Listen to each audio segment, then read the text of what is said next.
Hey, yay. Hey, ya nampak. So hari ni kita ada buat forensik sikit kan. Kita nak check sikit dia punya beam kan, dia punya dimension dekat side. So ni air dah surut. So kita dapatlah akses dia dari bawah So dari bawah nampak ni beam yang patah tu. Jadi kita nak buat rectification work guys So rectification work. Jadi bila kita cerita pasal coastal area ni, kita kena make sure lah segala compliance lah kan, dengan of course kalau dekat sea area kan, coastal dia relate dengan sulfate attack. So sulfate attack, lepas tu ni ada apa orang panggil ni, ketitip barnacles barnacles guys. Ada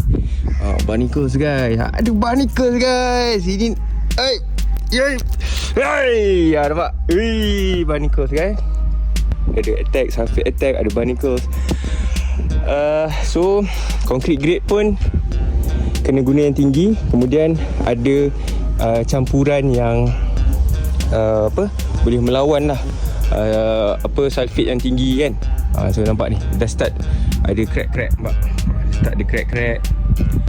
So ni memang dah habis korut lah. Expose dan kurut ya guys Expose dan kurut. Lepas tu kat beam dia pun ni dah mostly dah diguna composite, dah crack juga. So dia menggunakan span pile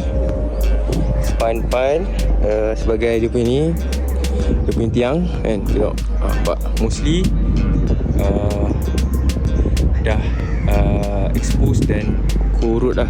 So bila korut ni, bila berkarat ni, kita punya kekuatan dia makin melemah lah. Jadi so ya agak tricky kat area sini. Area sini agak tricky. Pile alignment pun dah sengit macam tu. Lepas tu